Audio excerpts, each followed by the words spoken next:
Go for it. Oh yeah, 4 pre-rolls today.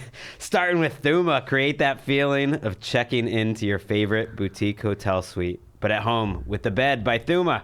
Now go to thuma.co/JRVP to receive a $25 credit toward your purchase of the bed, plus free shipping in the continental U.S. Go to thuma.co/JRVP. That's TUHMA.co/JRVP.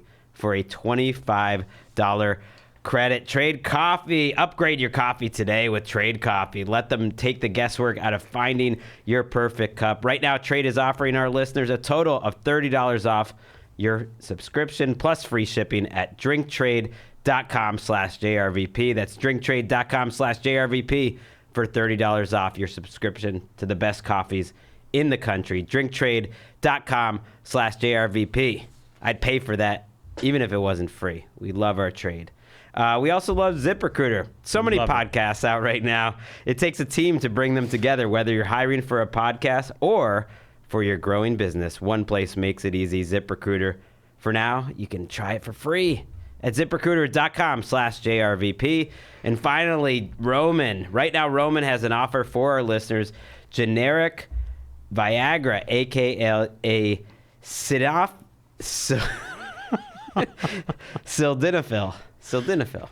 Generic Viagra, a.k.a. Sildenafil. See, you should practice that ahead of time. I should. Is just $4 per dose. $4, that's less than a cup of coffee.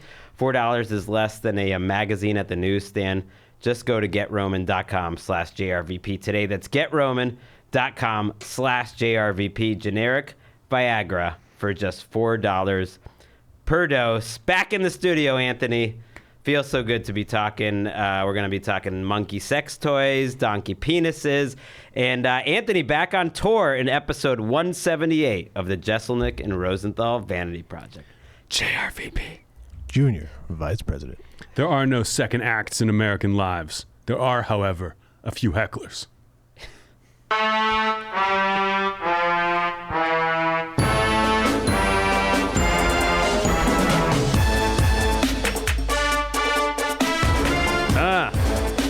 Love it when our producer Aaron fades in the cover of our podcast as we're doing it on YouTube here. Check us out there if you want to see Anthony's reaction and self-satisfaction to all the jokes that he has, and to me reading ad reads. It's fun. I mean, if people didn't watch last week's where it was giant Gregg head, I don't know what's going to bring him to the table. It was it's a delight to watch.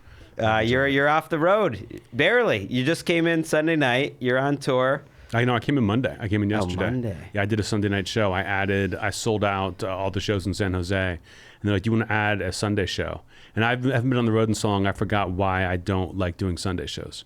Because you do one show Thursday in a club, one show Thursday, 2 Friday, 2 Saturday, and which is great. But after the Saturday late show, you feel like you're done. So to stick around all day long for a Sunday show at 7, and then you got to stick around till Monday to leave. I just never like that. I always want to get back on Sunday. And I did it. It was great. All the shows were really fun. It was one of those where you're like, I hope that people like this, and everyone seemed to love the new material. I did like a little Q&A.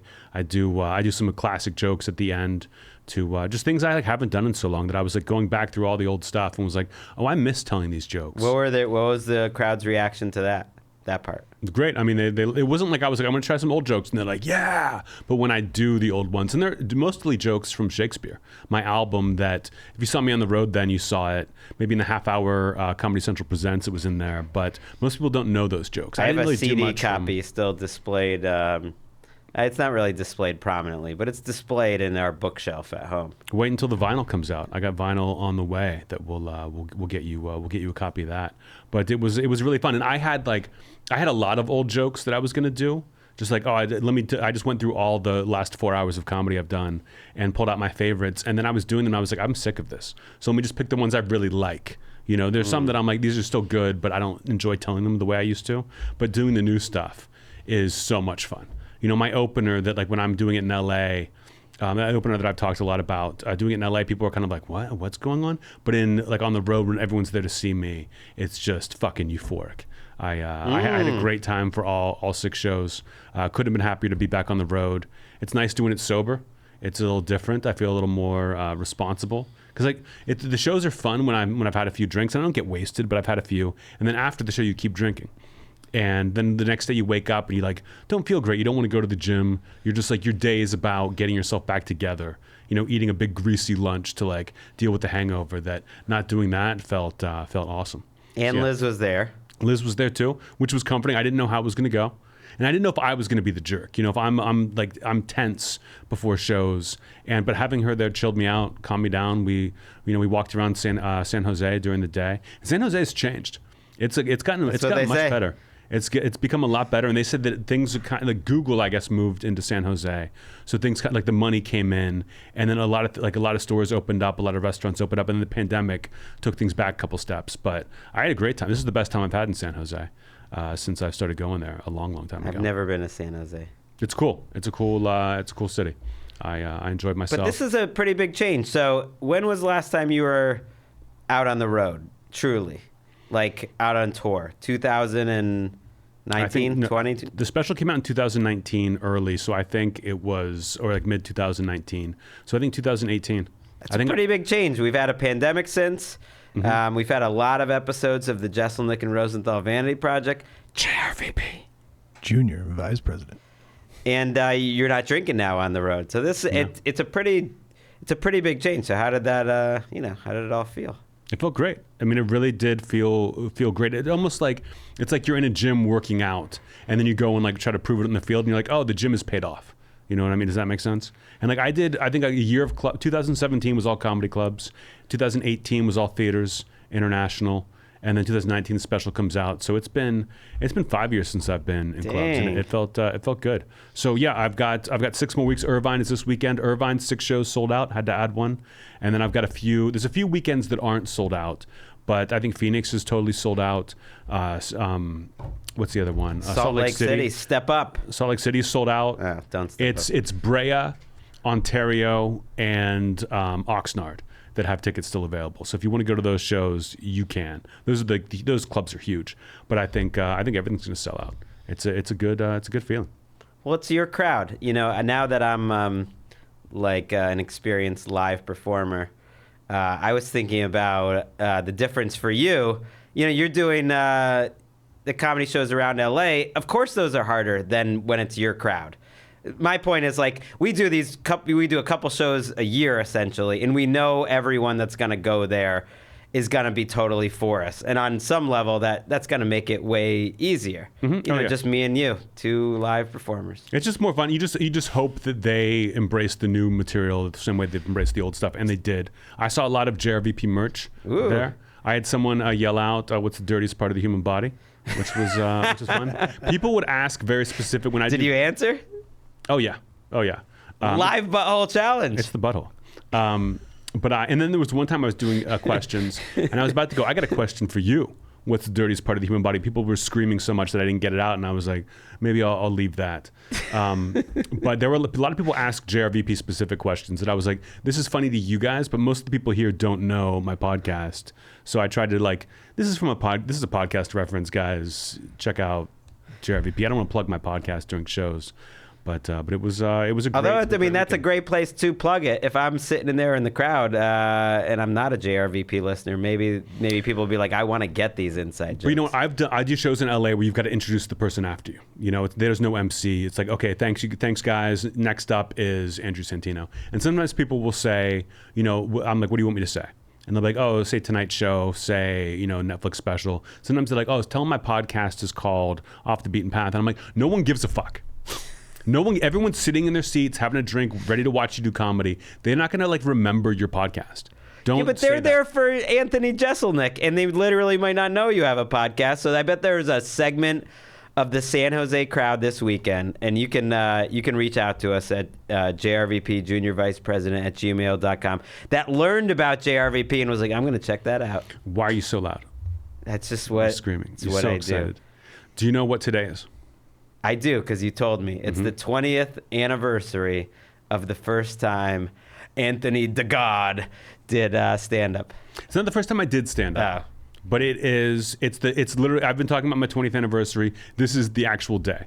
That when people would ask me, when did you start doing comedy? I would think back, I would Google, when did the movie Comedian, Jerry Seinfeld Comedian, hit theaters? And it was October 11th, 2002. So it's 2022 right now? 2022? Yeah, we were living together 2002. Yeah, we were West living in Hollywood. Hayworth. We were in Hayworth. Okay. I was not in a good place. It was like that after college. I think a lot of people deal with this, that after college, like malaise of you're like, I don't have the structure. I don't know what I'm going to do with my life. What's next? I remember we had a talk at one point where you were like, and I think this was after I got into comedy, where you're like, it's good that you have this. Because for a little while, you were like, and I believe this 100%, you're like, you just weren't that fun to be around. You know, I wasn't like, I was still kind of me, but I was not happy. And I wasn't. And we weren't really having that much fun, like partying or anything like that, really either. No, it was just we had no money to party. I had no money to party. You had a job you didn't love, but I had no job at all. And I was just like, I don't know what to do with my life. Like, but it's, you know, sometimes people make excuses where they'll say like, oh, like this guy, he's kind of being a dick right now. He's depressed. And I always think like, well, take care of your depression. Are you seeing a therapist? Are you like taking medication? Like, what are you doing? Are you working out? What are you doing to try to get over your depression? If you're just sitting in it, I've got no sympathy. That I think by me saying I'm going to try to do comedy, everyone was just relieved that I was like working on it, that I was like trying to find something that I was going to do. And then I think I've talked about this before, that I did my first ever stand-up set. I think you were there, right? I think I missed the first one. Yeah, I think you missed the first. You missed one of them. Mike was there. I had a bunch of friends there. I was very happy with that. And then I did stand up again a couple weeks later at an open mic, and bombed so hard that I had like a panic attack, and didn't know it was a panic attack at the time, and couldn't get on stage for months. Where I would go to an open mic, and I'd like looked up online where the open mics were, and I would go and just sit in my car and be like, I should get out, and I just like couldn't do it. And then on October 11th, I remember a couple weeks before, the trailer for the movie Comedian came out, and I was all about it. There was no information about it, but I kept looking up every day, and I knew it was hitting theaters on October 11th. You were at work. Our roommate Chris was at work. I just went by myself, saw the first showing at like 12:30 at the Sunset 5, the Lemley, and walked out and was just like, it was like a weight came off my shoulders. That I was like, okay, now I know how to do this. Like how to just do stand-up, which was just go up 1,000,000 times, hit every open mic. Just doesn't matter if you bomb, keep writing, keep going up. And now 20 years later, here I am. That I'm excited. I was thinking about it today. Like, I'm excited that I got to see a movie in my life. Not that Comedian's the greatest movie by any means, but a movie that would affect me so much, that would truly alter the course of my life. Like tonight, I'm going to go home, watch the Dodger game, and then throw on Comedian on Netflix. If you have Netflix, watch the movie Comedian. Changed my life. If I want to watch it now. I mean, Orny Adams saved your life. Mm-hmm. Or Jerry Seinfeld. If Jerry Seinfeld had feelings, I think you would find this story touching. I saw him a couple weeks ago. He was at the Improv, and he came up off stage and walked in the green room and just goes, "Hey, good to see you." I was just like, "Hey, Jerry, how's it going?" That's the closest we've ever come to actually meeting. And he knows who I am, and I'm sure maybe he knows I've talked so publicly about. I don't think he knows that. Based on that, I think he knows who you are vaguely. You're that guy. You're the comedian. You think he knows Anthony? You think he knows who you are, Anthony? Oh, I think he's good friends with Chris Rock. Chris Rock has sang my praises. Like people talk about who. But I don't think he knows the comedian story. This is on you. I bet he knows that I've talked shit. That I once said like I've seen his. I think I was on Rogan being like I watched him at the Contagious and it was like brutal, and then saw him in San Francisco and it was amazing. But I don't know. Maybe he knows that I've talked. If you insult Jerry Seinfeld, he knows. That I don't know if you praise him if he knows as well, but that movie meant the world to me. So I'm looking forward to watching it again tonight. I wish I had a movie that changed my life like that. Do you have a book that changed your life, like a sports writing? I mean, book I have movies like Thin Red Line. I just remember leaving the theater being like, my life has changed. Yeah, but now I don't know. But you didn't go to war. You didn't like join the military. Like, was there something with sports writing that you read? Because I remember you would have, like, best sports writing of the year. You would have, like, David Halberstam books. Like, was there anything that... Roger Angell had a lot of influence on me, and Halberstam later, his football books. Angell was baseball. No, I had a similar experience with you where, we broke up with my ex-girlfriend then, and then realized I did not want to be in the entertainment industry. And the way I dealt with that, instead of just sitting in it, and I think I wasn't very fun to be around, and I think we talked about that at some point in my second year of LA, was I just left. That was my solution. But it worked. But you had been going down the path, because while we were still living together, you started writing, you doing sports stuff. Yes, but I left suddenly. I went to, I've told the story already in the show, but I went to a first day of a job, quit the first day, and then left town after 2 years a week later, just being like, now it's time to go. And who was the most supportive of you leaving? You're a great friend. And I also was supportive enough to go see a comedian with you. You were so into it. I think you went and saw it like 3 times, and I went with you one time. And it was really great, and I haven't seen it since. So I'd like to now. Anything that changed your life, my friend's life that much, I should go check out. Do you remember we saw the movie, we walk out, and you were like, that was great. You were like, that was amazing. I see why you liked it so much. That was really cool. And we get in the elevator to go down to the parking garage. And it's like 3 comics who, like, we didn't know their names. I know their names now. I won't put them on blast. But at the time, I just like, oh, I recognize this guy. And they're all just like, can you believe fucking Seinfeld? Like, they're all just talking shit on like a page, like what you would do if a sports writer made a movie about being a sports writer and just like made themselves look great. Like all the other sports writers would be like, look at this guy. I loved all the 3 times I saw it, listening to people in the elevator talking about it and speaking badly about it. I was delighted seeing people be catty. Was fun. It's a very LA thing to like run into comedians after seeing comedian in the elevator. Yeah, everyone talks about it. I remember driving away from Mulholland Drive and driving by Pink's Hot Dogs, which has a prominent part in Mulholland Drive, and being all like, "Oh yeah, I'm a real guy living in LA. This is the fucking movie life." I remember when you talked like that. It was fun. There's if I may interrupt, there is another stand-up anniversary today that I just realized. What's that? What's that, Aaron? It's 11 years since I last did stand-up, since I quit. Whoa! Wait. You used to do stand-up? I did it very briefly. I tried it. I gave it a very small whirl. How many shows did you do? I did 6. You did 6? Were they all open mics? Yeah. Any of those booked shows where like your friends all come? Yeah. Yeah, a couple of them, yeah. And how did it go? Went okay. Yeah, it went okay. What was your style? I was probably ripping off Carlin pretty hard.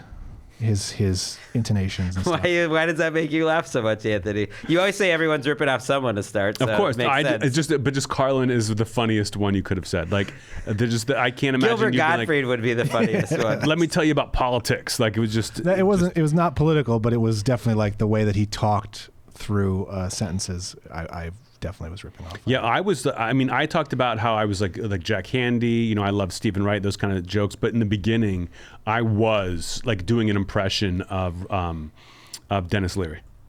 Wow. And not even realizing that he was like bad. But that first stand-up set I did in the Belly Room that you weren't at, I had that tape.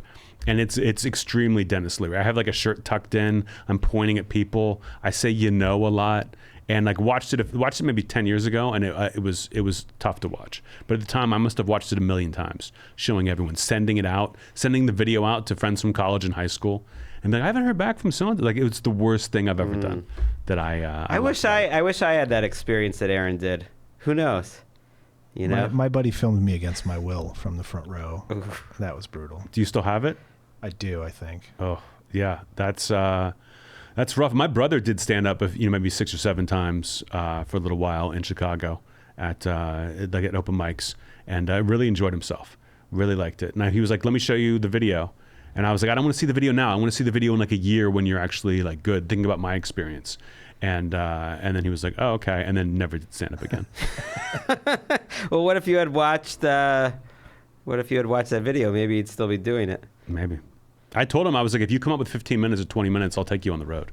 And he was like, oh, okay. And then what would my style be like? You know, what would I be up there? I actually had an image of it, but I forget the girl's name.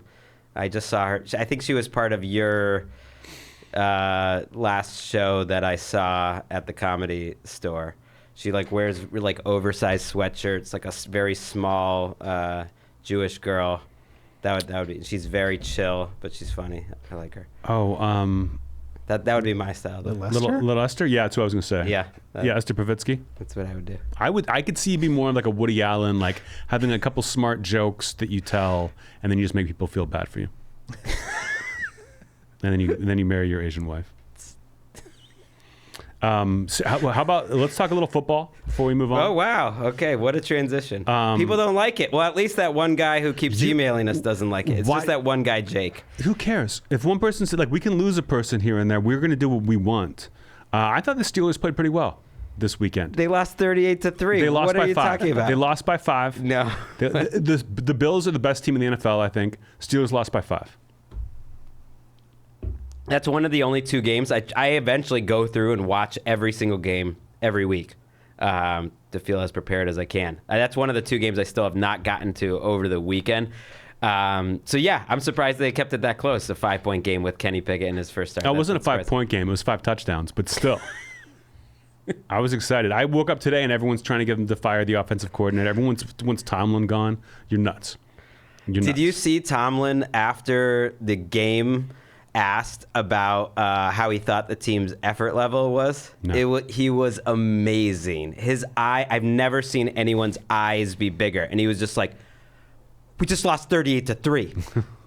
What do you think I think about our effort level? You're asking about our effort level? We lost 38-3. It was like he did not want to be giving any credit to his team after that. It's bad, but like I'll take a team that's going to lose 38-3 and then maybe pull off some games. Like I like Pickett throwing it around out there. I'm all for the Steelers this season. He looks okay. The NFL is in this weird space that, except for 5 or 6 teams, everyone's about the same this year. And I really mean it. And actually, there's like analytics that spell this out. It's really true. And I think the Steelers are in that. Like they could easily be 3-2. Mm-hmm. They're probably in the lower portion of that 25 teams that are all about the same. But they could easily be 3-2 and 2 or 3 or whatever. But they've just found a way to like lose these close games. All these teams are the same. So brighter days are ahead. I agree. It's growing pains, but at least it's entertaining. And this is the brutal run of the schedule. But I like Pickett. I like the team. I'm going to support my guys. I love Tomlin. I love him. Like, in what you mean? Like more than some of your family, or? Oh, I mean, I love a lot of people. I love Aaron more than some of my family, but I think Tomlin's the best. I want to see Aaron's stand up now. You have the video, Aaron? I think I have it on a hard drive somewhere. See, I wouldn't admit that. Yeah. We're getting it. No. We're hacking the system. It's like supposedly there's tapes of my high school band still floating around somewhere. And I don't want those to ever come to the surface. I would lose my mind if that tape of my first stand-up got put out there. Even though I watch old television appearances and I can't take it. But I think it's the way it should be. You should not be like enamored with previous sets. Even watching old specials and albums, I was cringing, like white knuckling it through it until I got to Fire in the Maternity Ward. I still think that is unimpeachable, and I'm sure in a couple of years I'll look back on that and not be able to enjoy it. But I still cringe watching myself on screen for the most part. But I'm getting better. I wasn't meant to be a stand-up. You're either born for it or not. But I wish I did something else on stage a little more. I should have, is hosting a talent show, is that something that can continue in life? You can host talent shows your whole life if you play it right. On a cruise ship or something. I could have done more of that. What if we did like a charity thing? Okay, get JRVP listeners to put in money. We're going to raise money for charity, and if we hit a certain amount, Gregg will come on the road with me and do 5 minutes, 5 minutes of stand up, and this money will all go to charity. I'm not doing it for charity. We should do a JRVP show along with your stand up, and then maybe as part of that, I'll try to do a couple jokes or something. I don't know though. It's tough. I don't want to do JRVP, and my stand-up are so separate to me that I wouldn't want to do. I'm not like coming out to be your opener. You'd be doing 5 minutes. No, I can't do it. But I would introduce you. What if okay, let's say I'm on the road. You're just in town. You're at the show.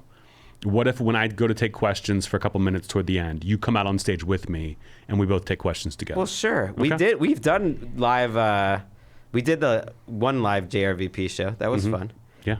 It was like the JRVP episode that you didn't let me speak on, and it worked out fine. Like you let me get in a couple little shots, but you were just like, I'm the pro here. I'm going to drive this. And that's how that hour went, differently than like a normal episode, I would say. If you put the show in front of a crowd, I'm taking control. Totally cool with that. I had fun. Yeah, I didn't think I was stepping on toes. It was like, this is going to be a good time, but I am leading it. I'm leading it. I got to think of some material. Good. Yeah, think of it. And now it's time for Did We Get Any Notes?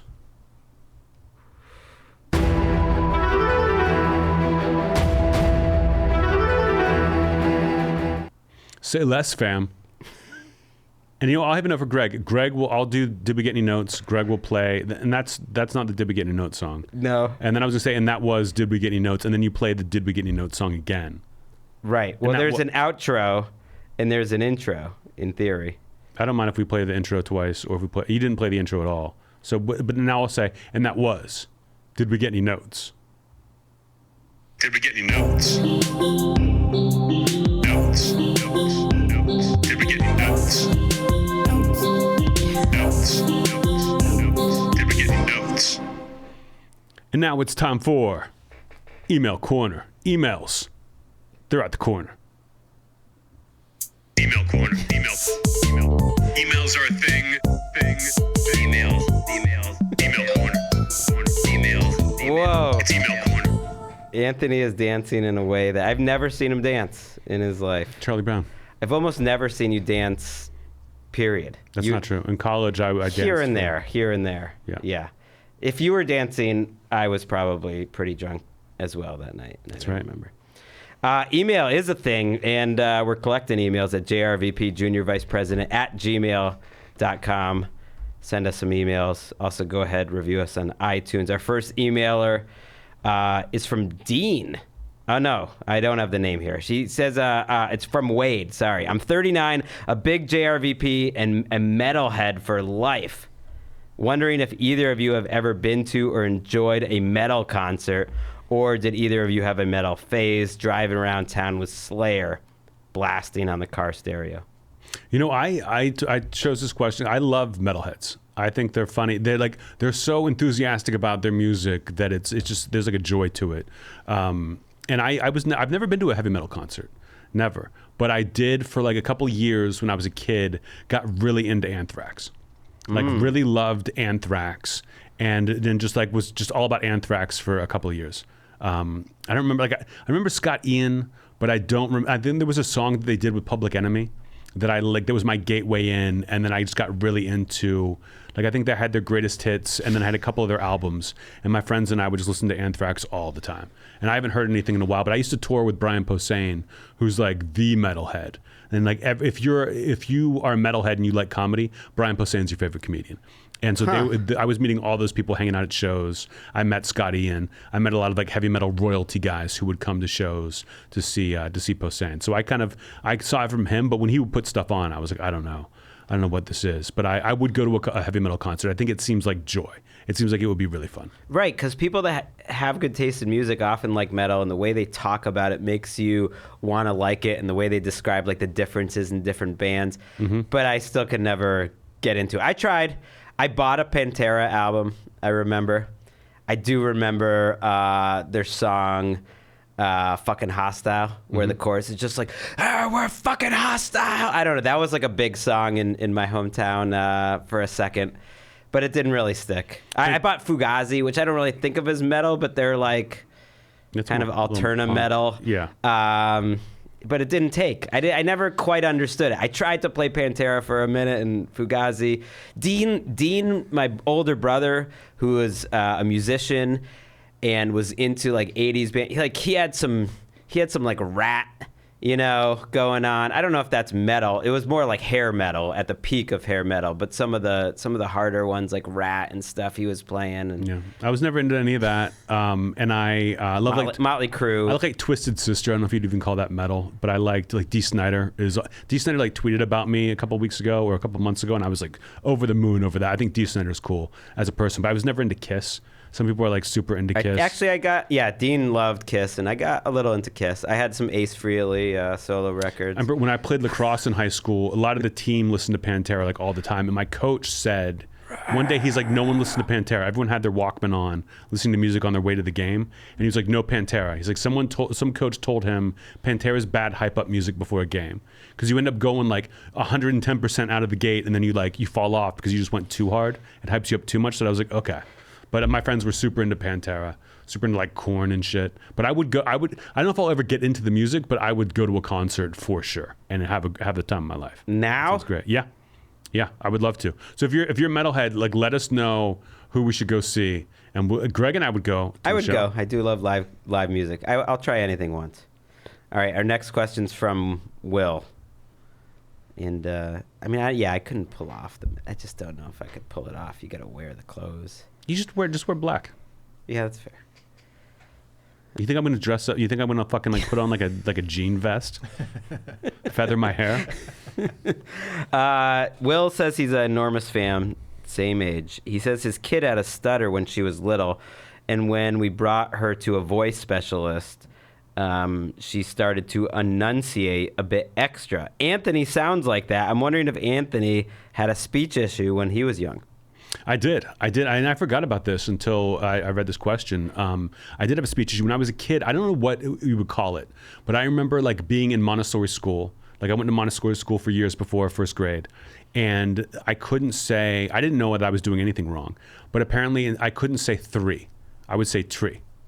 Like I'm 3 years old, and they would have me practice my like th sound, like the th sound, and like the hard t. I remember just going up to this room and with like one of the teachers and like practicing how to say things, and almost immediately I came out of it. Now I think I over enunciate because of my jaw issue, because I have to almost like work harder to talk. It's not effortless for me to even just open my mouth and close my mouth to talk.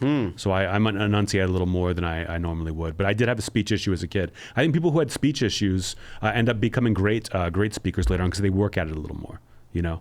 Like I think a lot of public speakers had lisps or had stutters. I still have a lisp and I'm a public speaker. Mm-hmm.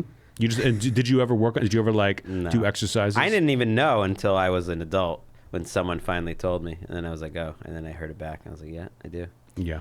Walker went to speech therapy for a couple of years for like a year because he wasn't really speaking. Was that speech therapy? Because it's just they call it speech therapy. He could talk, but he just wasn't talking. He wasn't talking for a few years. Yeah, and now he won't. Shut the fuck up. But he's hilarious. He's the funniest guy I know. He's past you, Anthony. I mean, maybe that's overstating it. Hey, Walker, talk to me when you're 20, bro. He talk to me when you take a documentary way too seriously and base your life around it, bro. You might be a stand-up. I could see it. I could see it. Our next email. How old would Walker have to be for you to let him open for me on the road? If I was like, I'll take care of him. Whatever. If he was bold enough to do it, I would say go for it. I would love to see what my audience would do if I was like, I got a real special new comedic voice, Walker Rosenthal, and a little kid comes up. They'd be furious. All right. Our next email is from Jazira Tapia. She asks, it's clear that we dislike Aaron's part in whispering JRVP and just push through it. Ooh, I don't think that's clear. I don't even think that's true. How would it be clear to us? We don't know. It's clear to them. That's what he's saying, or what she's saying, I believe.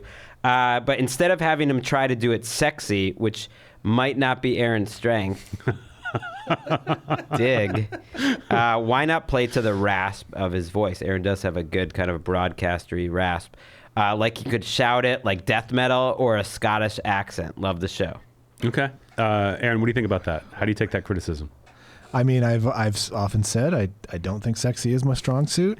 So I'm willing to play with it a little bit. Okay. That's true for him and a lot of softball players. Sexy, not strong. So we're saying junior vice president. And do it as like don't scream it, but do it as like a metal, like a metal guy. I mean, it's a lot like what I do for ad copy. Sure. Like, sure. Junior vice president, something like that. that is a Muppet. Yeah, that was a little more Muppety. That was Kermit. Right. That is a Muppet that got excited. I'm not like. I feel like you have to do it. Do it like a badass. Junior vice president. Fucking hostile. Like that. Junior vice president. Okay, it's more Muppety. It's still Muppety. Yeah. That's Grover. Still Muppety. Went from Kermit to Grover. Although there is I remember Brian Posehn once did a song making fun of the way new metal has gotten that you talk like Cookie Monster at one point in the song. So that you're kind of right. Yeah. But I want remember that what's that song that's like Down with the Sickness with like ooh ah ah ah ah Oh God. Like do like that sort of thing. No, that's not my range. Junior Vice President. Like do it fast. Junior Vice President. That? I don't know. It's, yeah. Now it is. I'm Cookie almost Monster. enunciating too much. Okay, how about she suggested a Scottish accent, like a Sean Connery type of thing. I don't even know if I can do Scottish. Junior Vice President. Junior Vice President. Yeah. Junior Vice President. Junior Vice President. That might be a winner. Do it. It's not terrible. Yeah. Junior Vice President. Junior. Like, yeah, make a meal Vice out of Junior, and then Vice President kind of. Junior, like he does in the movie, like he does in Last Crusade. Junior. Junior. Vice President. The dog was Indiana. Junior Vice President. Junior Vice President. Let's try some other things. Didn't you have some other ideas for him? Do it like you're an evil genius, Aaron, and your plans to take over the world have just finally come to fruition. It's too late for humanity to save themselves. You are victorious. And you say, Junior Vice President. Still in that accent? No, or? I did the accent, but do it like you're evil. Just think evil genius. God. Junior Vice President, like kind of like a Bond villain. I don't know. We're seeing why I didn't make it to show 7. The commitment, you cannot get 2 words out of your mouth without. Yeah. This is tough. Well, what's more he does have sort of a. He sounds like it could be a radio broadcaster. How about like a Junior Vice President? Junior Vice President, something like that. I can't, man. You're making Anthony happy at least. That's good. How about Junior Vice President? Junior Vice President. Junior Vice President. Junior Vice President. Yeah, I think maybe a quick whisper. Okay. Wasn't that? I think what I did the first time. Maybe, but I want like less of a rasp, like just like a strict like a whisper, which is as close to sexy as you're going to get. Yeah, that's true. So when next time we do this on the Jeselnik and Rosenthal Vanity Project, JRVP, Junior Vice President. I mean, it's a double whisper. It's too much whisper. All right, how about like you're like a high school quarterback in Texas? I don't want your life. For you. Playing football at West Cannon High may have been the opportunity of a lifetime for you. That's pretty good. I watched that movie a lot. Give me just a hard cadence, and then we'll let you stop. Wow. Jeez. Play to the rasp in his voice. Yeah, I've never been quarterback. Junior Vice President. Blue 42. 351. What? 351 Brown Razor. This is getting worse. Junior Vice President. I don't know. It sucks. You sound like you're trying to sound like you're screaming it from far away, but you're not. Junior Vice President. Yeah. It's gone on so long. Junior Vice President. Do it. Try to do it like fast, like that. All right. Junior Vice President. You know what? I'm gonna say that's better. I don't know. Junior Vice President, like hit the ground running. Say it trippingly. Junior Vice President. Yeah, going forward. That's what I want you to do, and we'll revisit this later because that was so bad. That's what happens when you try to get Aaron to improvise. I did talk to a listener of ours. Shout out to Drake, great coworker of mine in London, who said his favorite part of JRVP is when we role play. He just waits for us to role play. That's the show to him. So I was like, all right, we'll work on that. More role playing. I like that. Next question is from Jordan. I have a conundrum. I bought 2 tickets to one of the upcoming Jeselnik shows in Salt Lake City for my boyfriend and I. We've been together 9 months, and in that time, things have been good, but somehow always strained. While we talk about a long-term future, there's always a bit of an energetic dissonance. Anyway, we broke up today over a really off-color and careless, clear and obvious joke I made, of all things. I love him. I don't want to ruin our future by being careless with his feelings. We both love jokes and stand-up comedy. It's my favorite thing we share. Do I go out on a limb and still invite him to be my date to see Jeselnik, or show up kind of sad to the show by myself? Good, great question. I'm assuming Jordan's a girl. She is.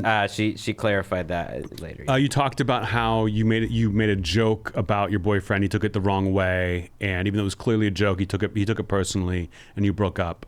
There were problems. It's not the joke. It's I'm sure he just understood that you don't really care for him by either what you said or the way that you said it, or you were fighting and it went bad. I've seen this happen before. I've done this before. Right. Where, The like, fact that her first instinct was to email us on the day they broke up. Like, I think he probably had stronger feelings for her than the vice versa.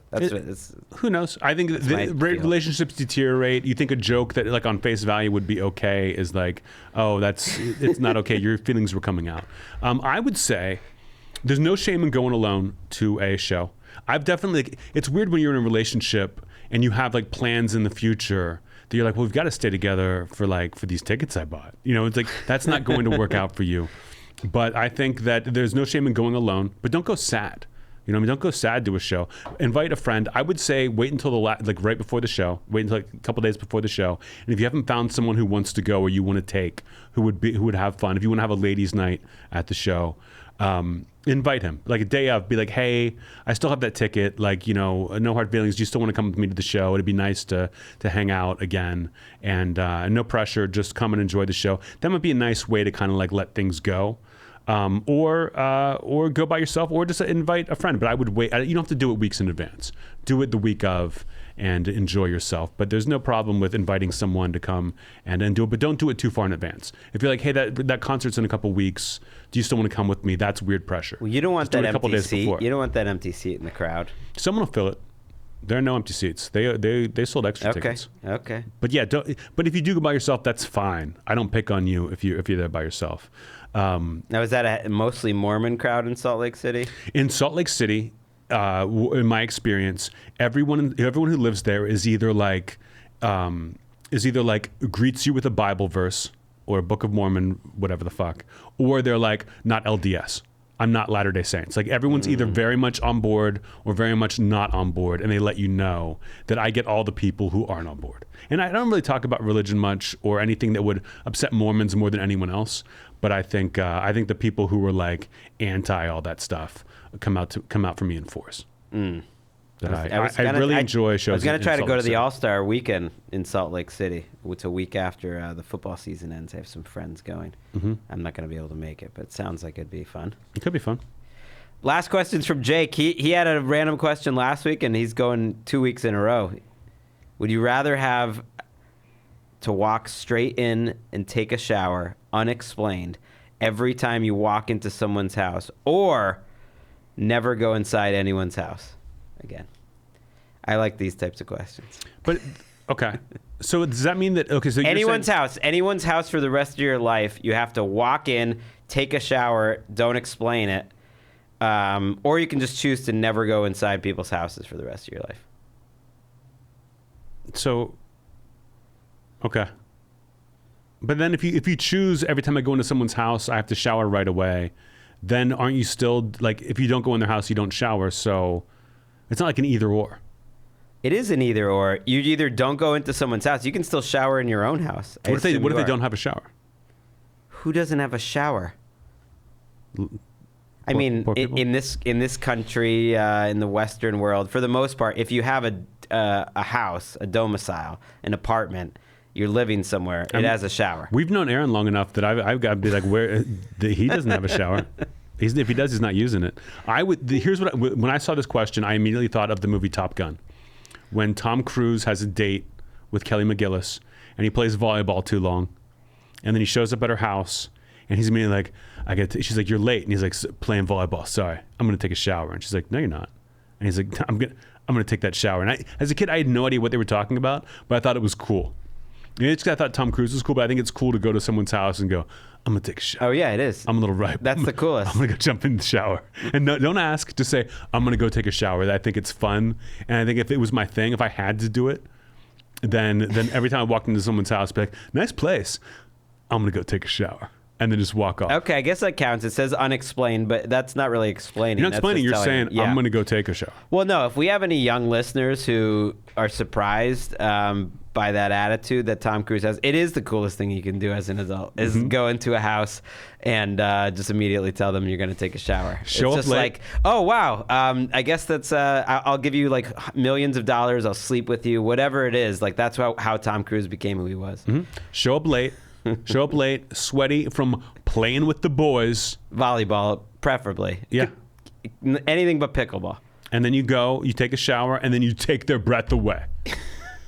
Greg, what would you rather take a shower or never go in someone's house? Stupid. I feel like you would never go in someone's house. Yeah, I don't think not going into anyone's house doesn't seem like that big of a leap from where I'm at right now. Mm-hmm. I'm pretty rarely in people's houses, I got to admit. I don't know what that says about me, or maybe it's just we're getting older. I'm not in a lot of houses. Yeah, you're like, I got a house. I'm not going in yours. We never have people at our house, which does say something about us. But I guess I mean, even your house. Like, I guess I'm go to your apartment a few times a year. But maybe. I don't have people over ever. Yeah, like I've got. and even you've been then, over it's a few mostly times. just to like pick you up or something like that, like on the way to going somewhere. Yeah, Aaron, would you rather go shower every time you went in someone's house, or never go in someone's house ever again? Never go inside again. Right. It's a lot to explain. Then again, I got to say, I do enjoy taking a shower more than just about anything. Mm-hmm. Always feels good. And there is something nice if you're welcome and you've got like the towels set out of like trying different showers, you know. Like you're in a hotel, you're excited if they've got a nice shower. If it's a good water pressure, sure. It's a little different in someone's house, but if you're like staying in it, you know, I like trying different showers. Maybe I'd get into this. Okay, so I'm coming over to your house. Okay. Ready? Yeah. Hey, good to see you. What are you over here? I'm gonna take a shower.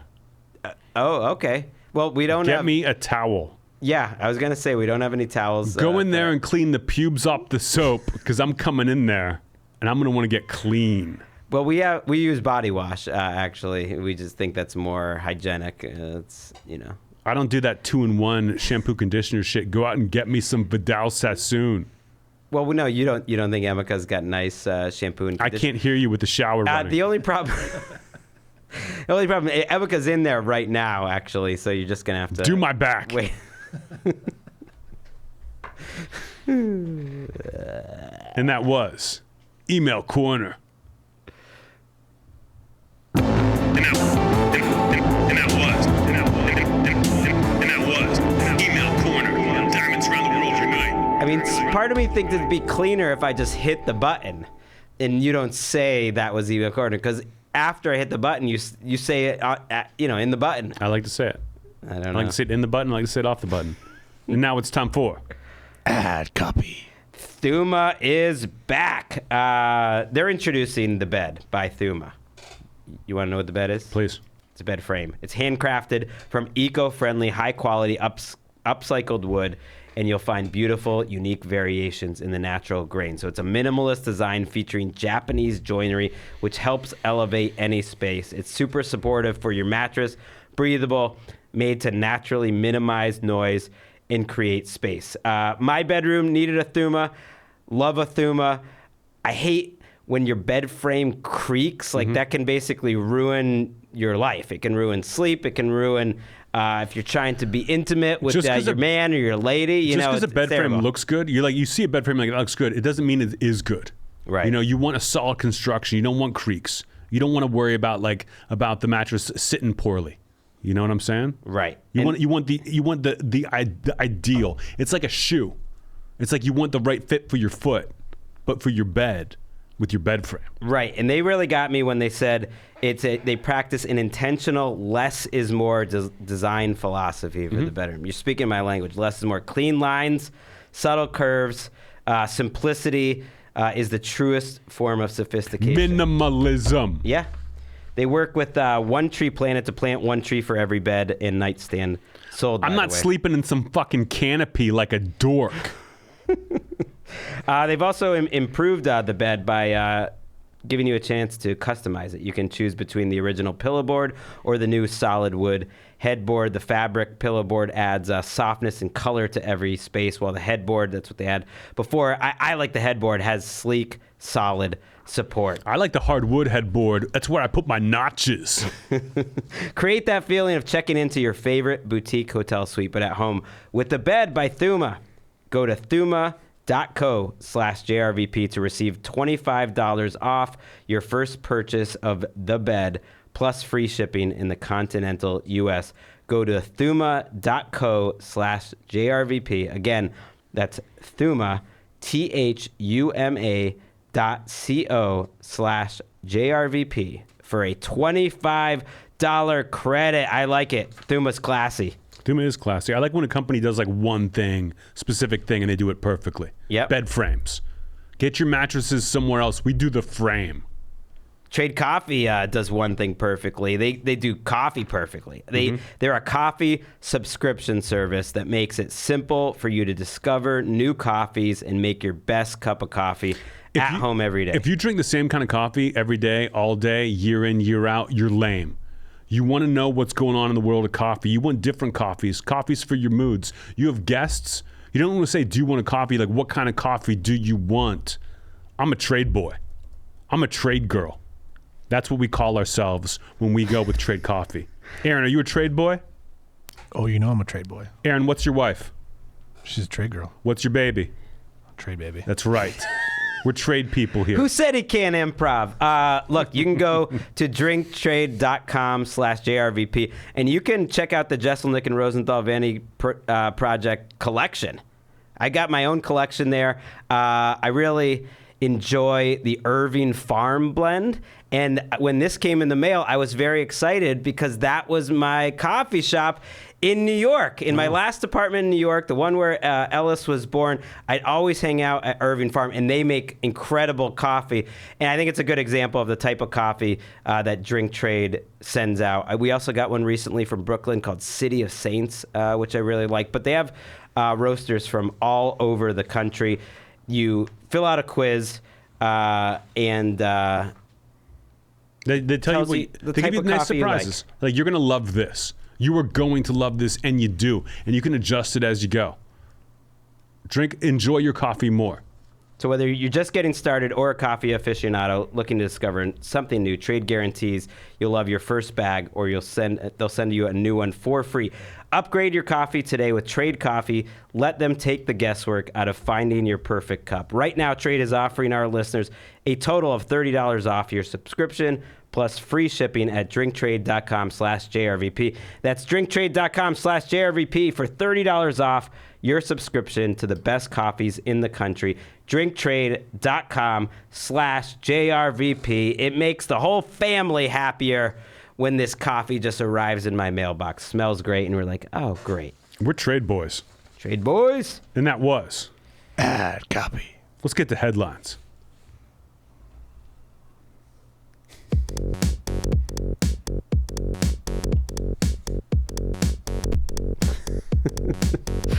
Wow. YouTube viewers will really get their money's worth this week watching Anthony dance. Getting their money's worth with these headlines, too. An Oklahoma inmate who had accused his jailers of torture a year ago after forcing him to listen to Baby Shark on loop has been found dead at the age of 48. Out of respect, they paused the song when they carried the body out. So he was still in jail at 48? Yeah. So he was 47, and what did he do that they were like, we're going to play this on loop, and it was just for him?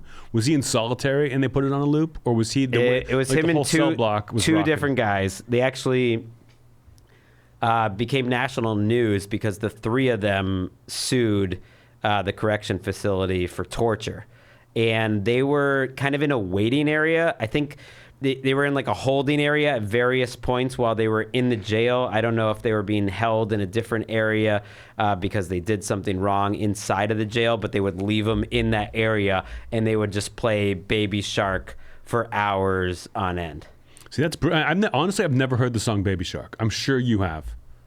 Yeah, but not like through kids. I've only heard it like through other parents mentioning it or on Twitter or anything. It never crossed our paths in terms of like my child rearing. No. The closest I came, there was a video of a kid crying on on a trolley or a subway in Scotland, and a bunch of like wasted dudes decide they're going to cheer up the the kid by singing Baby Shark to them, and the kid loves it. Even the mom is like, okay, but these guys are just blotto fucking waste in the middle of the day, but they cheer this kid up. And but I couldn't tell you how the song goes.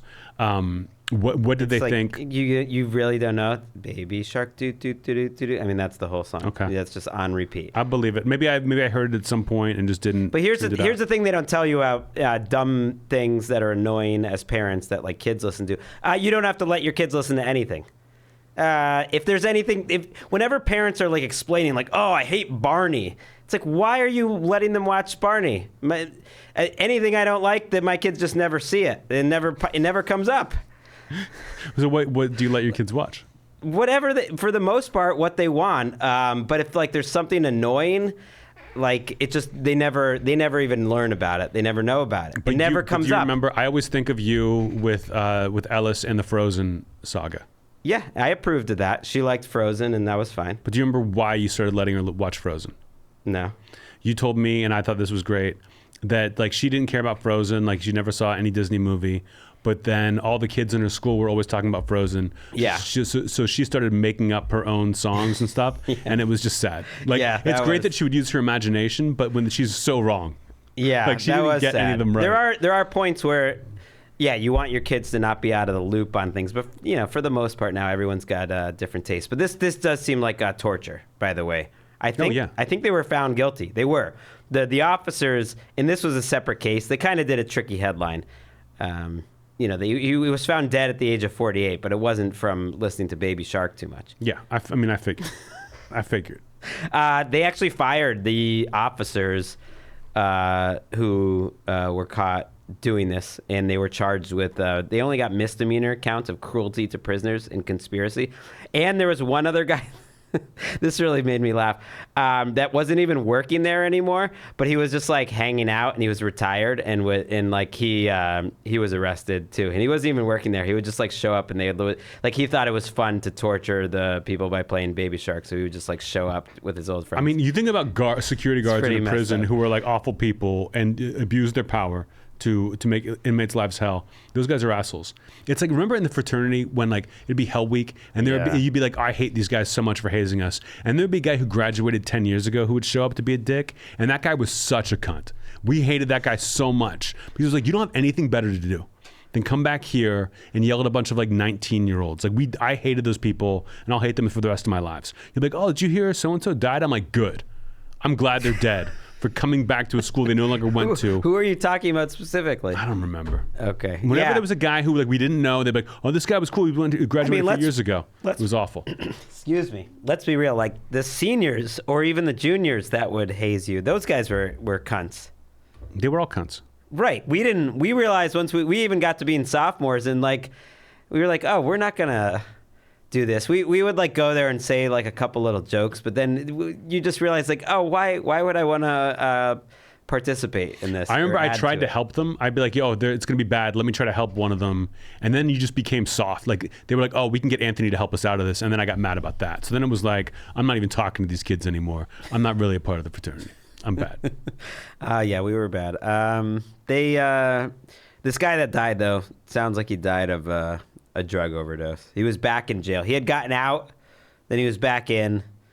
He had a drug problem. He died of a drug overdose in jail? Probably. They at the time of the article, they weren't sure, but he was on a lot of drugs, and he died that night, yeah. Do you think he did the drugs to like deal with listening to Baby Shark over and over again? Or do you think that the drugs made Baby Shark better in some way? Like I've never listened to Baby Shark on repeat, but if I did and I was like super, like maybe pot makes it better, Coke makes it worse.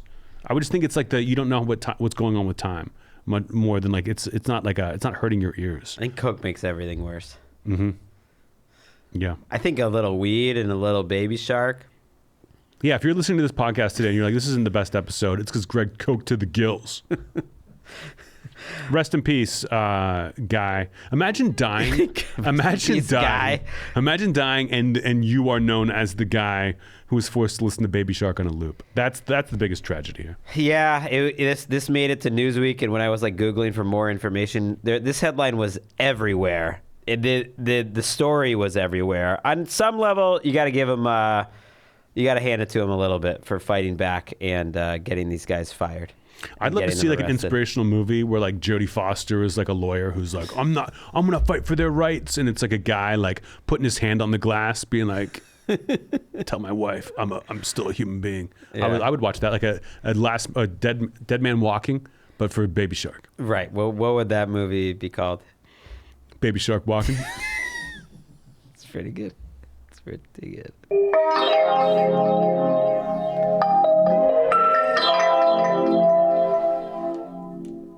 Nigerian customs officers were rocked last month after uncovering smelly sacks containing 7,000 donkey penises at the airport. Rocked!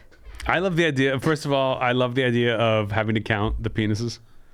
Right. But like they got to call someone in to figure out what these sacks are. If you show up at the airport with sacks of anything, you should be arrested. Right. That's not the I way know you because they had pictures. The sacks are ridiculous.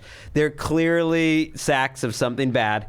You just look at them and you're just like, there's probably dead donkey penises in there. Are the dead donkey dicks sweating through the bag? Is that what it is? I don't know. Can you see the outline of the donkey penises? Nothing is good with smelly sacks like this. But you're right. Yeah. Like how did that work where they got to 7,000? Like, hey Mark, like. Can you count these? Like 6,564, 6,500. So we figured out what's in the smelly sacks. It's smelly sacks of dead donkey dicks. Okay. How many? Oh, how many? Okay. Do we really need to know how many? Yes, we do. Don't ballpark it. I'm gonna check your math. I like the idea of the person. Like, I don't know, what do they use donkey dicks for? Dead donkey dicks. Because you would have to like separate them. If they're all in a pile, you can't really tell how many donkey dicks there are. Mm-hmm. So that means you got to separate them. I mean, and some donkey dicks are bigger than others. Some are huge, but there's also micro donkey dicks, like little kid donkey dicks. The dead donkey dicks. We should be clear. But if dead donkey dicks are sticking together, you got to start from the beginning and count it. What if they had a machine in Nigeria for counting dead donkey dicks, where you just dropped it in and it was like, and it just told you how many, like in Scarface? Yeah, you know, like, or you have two, right? Or you have two different people counting, and then like one's like, how many do you get? I got 7,000. How many do you get? 7,120. You guys are gonna have to count again. Got to do it. I'm doing it by hand. You got the calculator. We got to know. We don't want to be embarrassed in the Nigerian newspaper. I like the idea of the guy. How many sacks was it? It was 16 or 17 sacks. 17 sacks. They try to go through the airport. Like, I would like the idea of the guy like sacking up 7,000 dead donkey dicks, throwing these things over his shoulder, and as then opposed walking to to the live airport. donkey dicks would be funny if they. I mean, we probably don't have to point out they're dead donkey dicks. But I Dead guess donkey dicks. I mean, if it it was sounds funnier. Yeah, it sounds funnier. That's why I do it. Just you sacked up your dead donkey dicks, and you're on your way to the airport. And you're like, I think I can make it. I can get on the plane with these, and you're like standing there in line. Well, it's happened before. So I like this story best when it was totally inexplicable, but learning more about it, just a few months ago, there was a shipment of like 3,500 dead donkey dicks that they caught, and like a month before that, there was like 3,000 dead donkey dicks. It's a whole trade. Why do they have to do it in bulk? If I wanted to get through an airport with one dead donkey dick, I could do it. It's not going to be enough, though. I could do it enough for what? Okay, to sell them to, I don't know who's buying them in Hong Kong, but that's where they were going. Apparently, these dead donkey dicks are used in a traditional Chinese medicine called Ijayo, which I don't know exactly what it's supposed to help cure, but it's essentially boiled donkey dicks in donkey skin. They use to make this medicine. Then why do they have to ship it dead donkey dick style? Why don't they boil it in Nigeria, and then send over whatever it is they put in the medicine, or make the medicine here and send it there? Maybe they do boil the donkey skin here based on the reporting. Boil the donkey dicks, but you got to put them in a bag, and like they're out of the dead donkey dicks in Hong Kong and in China. It's like they need their shipment from Nigeria. That's where you get the best dead donkey dicks. If I want a Japanese steak, I just send me the Japanese steak. I don't need the Japanese cow. You know what I'm saying? Yeah. You know what I mean? Like, give me just like have it already packaged up. It just seems like poor planning. Okay. And 7,000? Come on. I was really interested to read the statement from the Donkey Dealers Association of Nigeria, who urged the Nigerian government to prosecute those engaged in the indiscriminate killing of donkeys and smuggling of their parts. So the donkey dealers in Nigeria are actually unhappy because these renegade donkey dick bag makers, bag stuffers who are sending them overseas are killing all their donkeys that they need for regular legal donkey dealing. Oh, so now we got dead donkey dick dealers?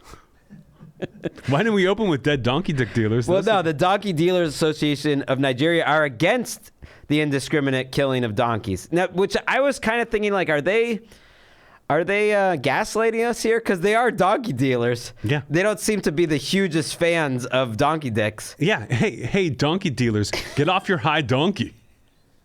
Okay, we're shipping dead donkey dicks. What if JRVP sold sacks that said my other sack is full of dead donkey dicks? Well, what's actually in the sack? No, I mean you put whatever you want in the sack. It comes empty. We don't send it with stuff. See. But who's the guy who's walking through an airport carrying these and just like, I gotta leave them. It's gotten too stinky. Well, I gotta imagine it's all an illegal drug trade essentially, where they're paying off people, and intermittently someone's cracking down on this happening. Like the customs people reported it, but I gotta think there's other customs people that are letting this happen because it's happening monthly, and there's no way you could show up. They showed the shipment. It's like 16 huge sacks of donkey dicks, and just you look at a huge sacks. You bring 16 huge sacks to the airport. Nothing good is in those sacks. No. Nothing legal is in those sacks. No, and you should double up with the sacks. Put them in one sack and then double sack it. So maybe the smell doesn't get They look like up. huge sacks. And yeah, they were smelly. Donkey dicks, very smelly. Dead donkey dick dealers are not to be trusted. I like the idea of going up and being like, yeah, one ticket to Hong Kong. Do you have any bags to check? Yeah. Yeah, I got 16. I got 16 sacks here. I'll pay whatever the fine is.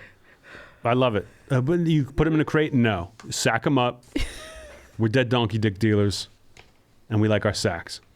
I mean, is it like the biggest meth bust ever, where people are out billions of dollars? Like, how much does it cost? How much did it cost those people to lose 7,000 donkey dicks? It was in a currency which I didn't know what that would equate to dollars wise, but it was like 500,000 of whatever it was. Yeah. Aaron, how much would you pay for 7,000 donkey dicks in sacks? I mean, $17-18. Okay. That seems like nothing. $17-18 per dead donkey dick, or for the whole shebang? Per sack, yeah, sure. What if we boil it for you and then give you whatever that means? 20, at least 28. Okay. Yeah. Okay. I want to know You drive a hard bargain. what is a Jaio even used for? That I'm not really sure.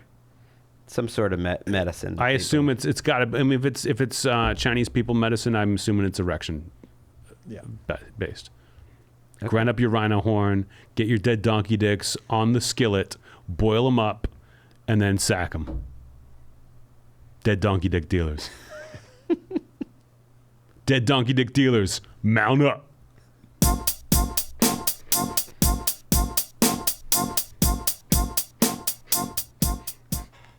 And now it's time for Ad copy.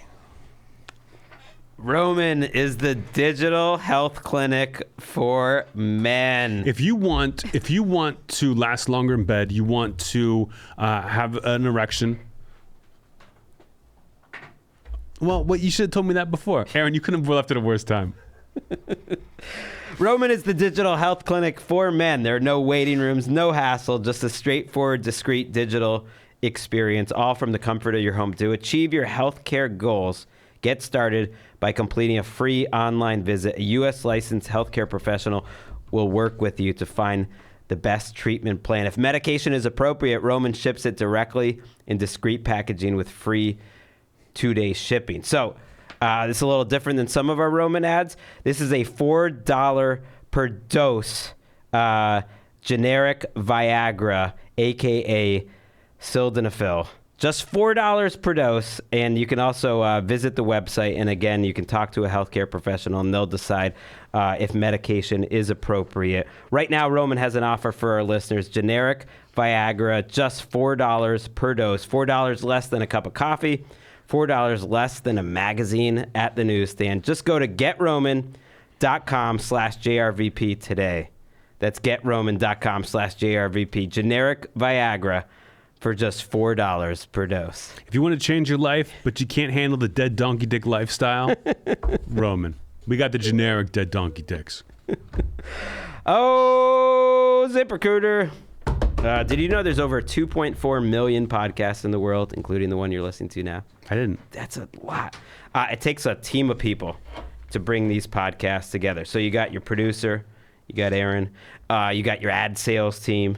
You might have an assistant to keep the water and all the stuff here at the studio. You have an executive selling these ads. Needless to say, you got to find the right people for these roles. And whether you're hiring for a podcast or you're trying to grow a business, there's only one place that makes it easier: ZipRecruiter. Right now, you can try it for free at ZipRecruiter.com/JRVP. ZipRecruiter invites your top choices to apply. You can find and match the right candidates with your job. 4 out of 5 employers who post on ZipRecruiter can get a quality candidate within the first day. Like, you can get very specific. Like, you could ask for a podcast producer that like has a sexy voice, for instance. Mm-hmm. What if I was like, hey, I got these sacks of dead donkey dicks that I got from the dead donkey dick dealer. I need someone to take them to the airport for me and make sure they get to Hong Kong. Don't just be leaving them in the airport. I don't think that would be appropriate, because that's, if it's not legal, you wouldn't want ZipRecruiter to How about I'm looking to hire an assistant? Could I get like a personal assistant through ZipRecruiter? I think you absolutely could. And then you could ask them to do whatever they think is appropriate. If you're a fan of this podcast, you want to try ZipRecruiter for free, remember, you got to check out our special URL, ZipRecruiter.com/JRVP. That's ZipRecruiter.com/JRVP. ZipRecruiter, the smartest way to hire. And that was Ad copy. Let's get back to headlines.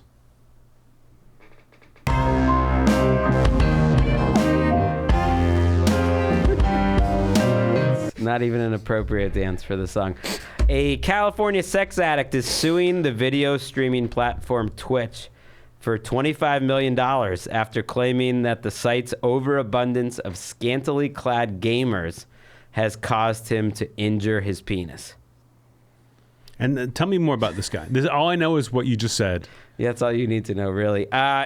He's a sex addict, and he said he's on Twitch all the time, and that the gamers, these hot lady gamers, are so hot that it's forced him to use a fleshlight, which is like a device that helps you masturbate while watching the gamers, and that's resulted in him chafing his penis every day.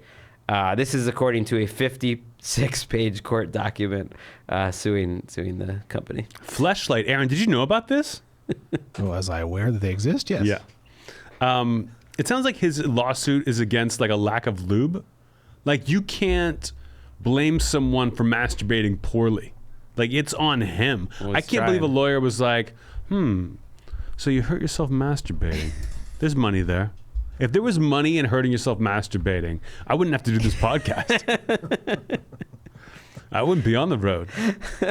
I can't believe it either. Like, as he got to page 48 and then 52, what is it part of this 56-page document here? This guy seems like he likes attention. He's had some other spurious, I would say, lawsuits over the years to different companies, which seem ridiculous. He also tried to make it sound like he was doing it for out of the good of his heart. He would share it with other Twitch subscribers, and any leftover proceeds, I really enjoyed this, would be donated to both COVID-19 and Black Lives Matter charities. We'll see. He's just a good guy.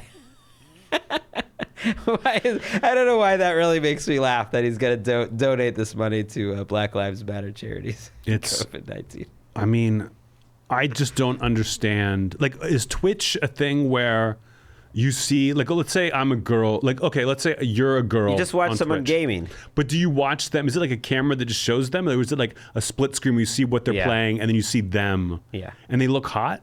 How do you look hot playing a video game? So I didn't know this until this story, but it makes a lot of sense that a lot of the popular gamers on the platform are, hot women who like wear bikinis or whatever, but nothing crazy. Yeah. Because, by the way, that helps with the young male audience that is watching Twitch, and it totally makes sense. If you got it, flaunt it. Well, not only that, like there's a million people on Twitch that aren't trying to look hot and that are young guys or whatever, and they're all very popular too. It's like any social media platform. There's a million different ones. It was very funny that this guy was shown to have followed 786 female gamers and 0 male ones. So I think that's where he's starting it off wrong. But I mean, I can't imagine if I got sued by female fans who were like, they flicked their beans off, from watching me too much. Like, am I really responsible? I think flick your beans off. That's like that dates you. I feel like that's a '90s phrase. They flick their beans I don't think too people much have and ever said that. the bean came off? People don't say that anymore. If they ever did, they shouldn't have. But no one says that anymore. Flicking the bean. Now listen, if you've been watching my comedy and I'm too sexy and you flicked your beans off, then I don't want to hear about it. My lawyer doesn't want to hear about it. Okay. Now, like, if you're flicking your bean and I'm too sexy, that I can understand. A lot of people watching our show is like, you know what? He is better looking than I expected. Do you think people will watch the me. NFL Network just to flick their bean? I mean, they definitely care about who's hot and who's not. They want the more attractive men and women on our air, certainly. And that's why we don't really have too much prime time, the Around the NFL podcast. I mean, I tell audience members, like, if you're gonna flick your bean, just don't flick it off. Just don't say that. Don't say it again. So according to the document, he says he can't find another hobby. Again, I would point out you could just follow like male gamers. And his hobby is masturbating to Twitch.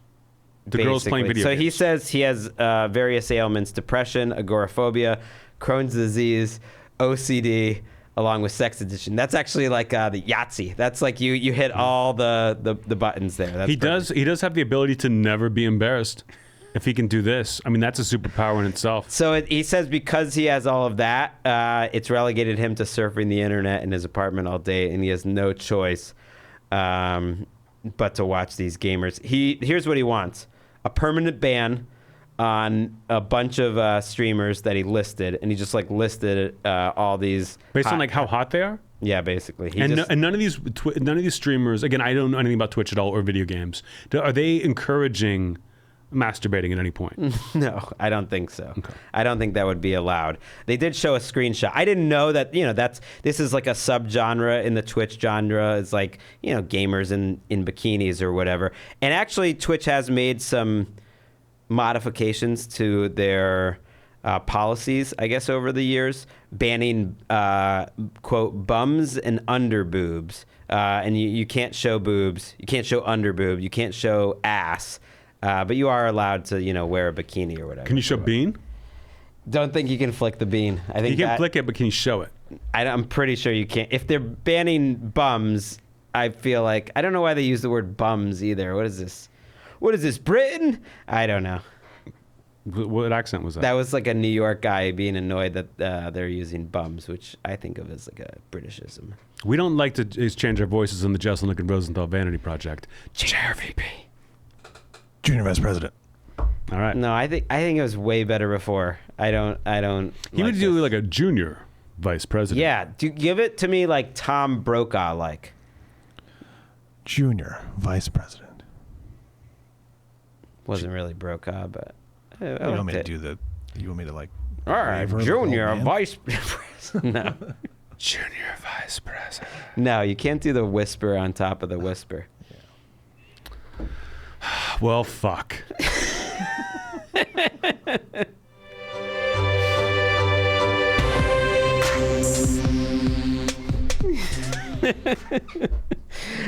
Finally in the news, a new study has found that some monkeys who are skilled at using stone tools to crack up food or cut plants.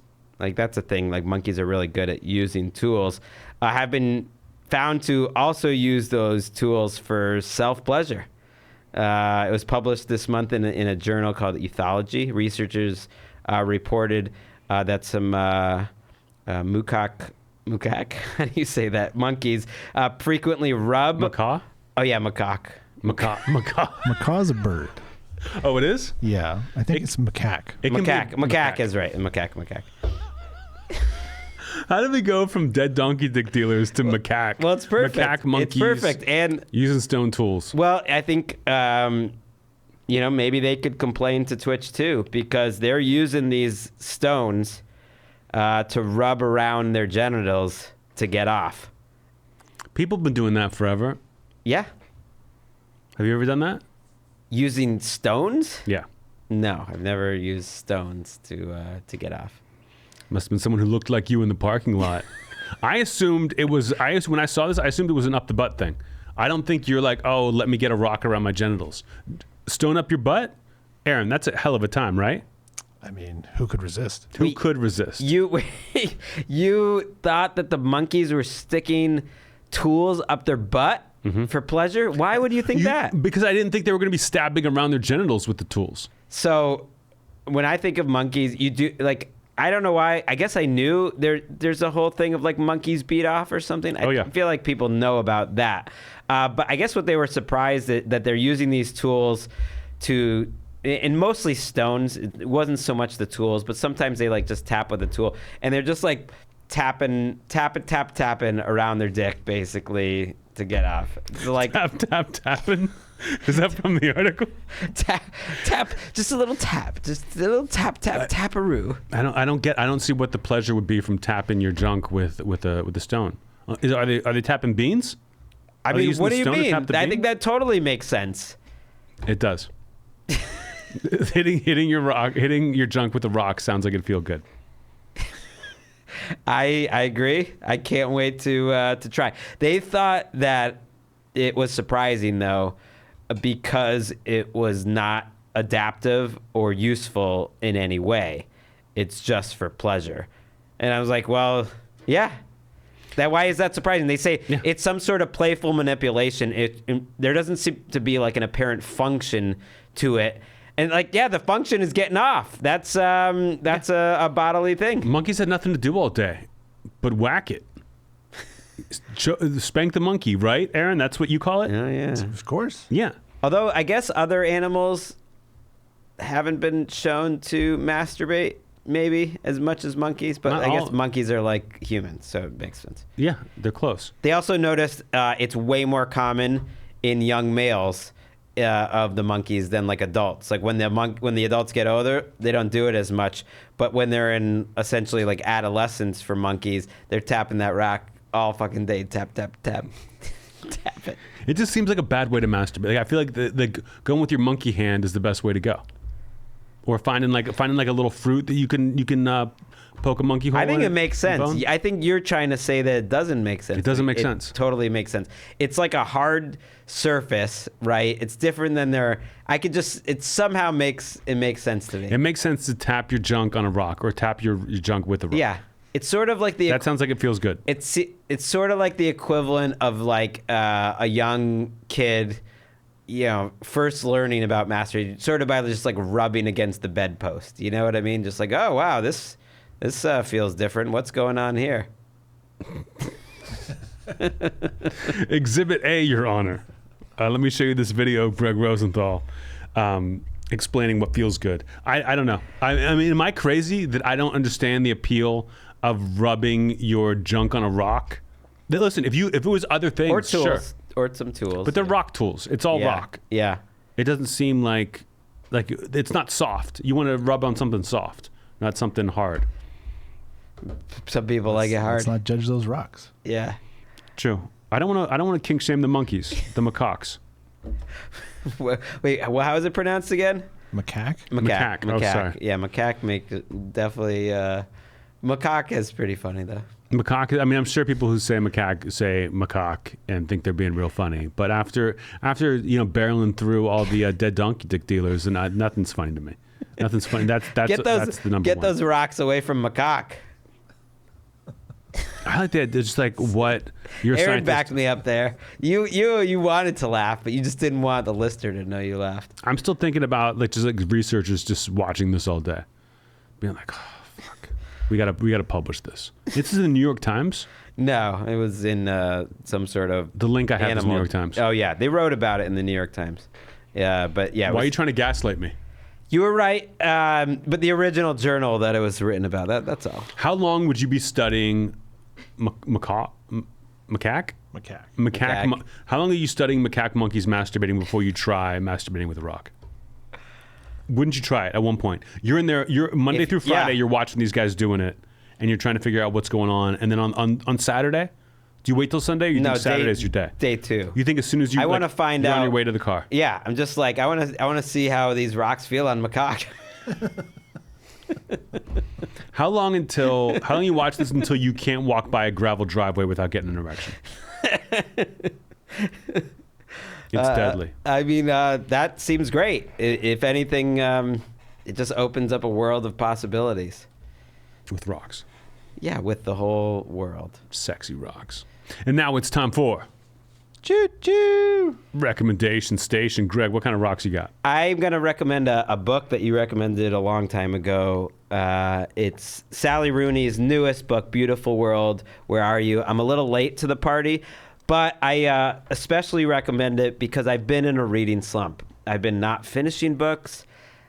I've been reading books that I didn't think were worthy of a recommendation station. And then I just looked, it's like, I still haven't read that Sally Rooney book. Sally Rooney's never steered me wrong. And I really enjoyed her third book. And I would say it was pretty dramatically different than her first two, so which I like. I think she's going on like a new path. I mean, you still sort of get some, there's something depressing and sexy about it.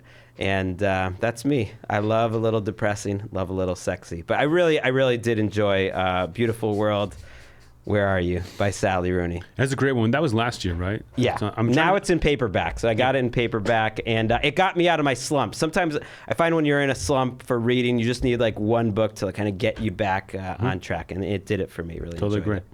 Okay, my recommendation this week is also a book. It came out a couple weeks ago. It's from a report at the New York Times. It's called The Chaos Machine by Max Fisher. It's kind of about how social media has had a negative impact on the world. And excuse me, people always say that, and you don't really know exactly what they mean. But reading this book, it kind of really walks you through what the damage is. And honestly, the big one is Facebook. Sounds like the devil. YouTube is not much better at all. I don't know how much has changed since then, but it's basically the algorithm. Algorithm is going to kill us all.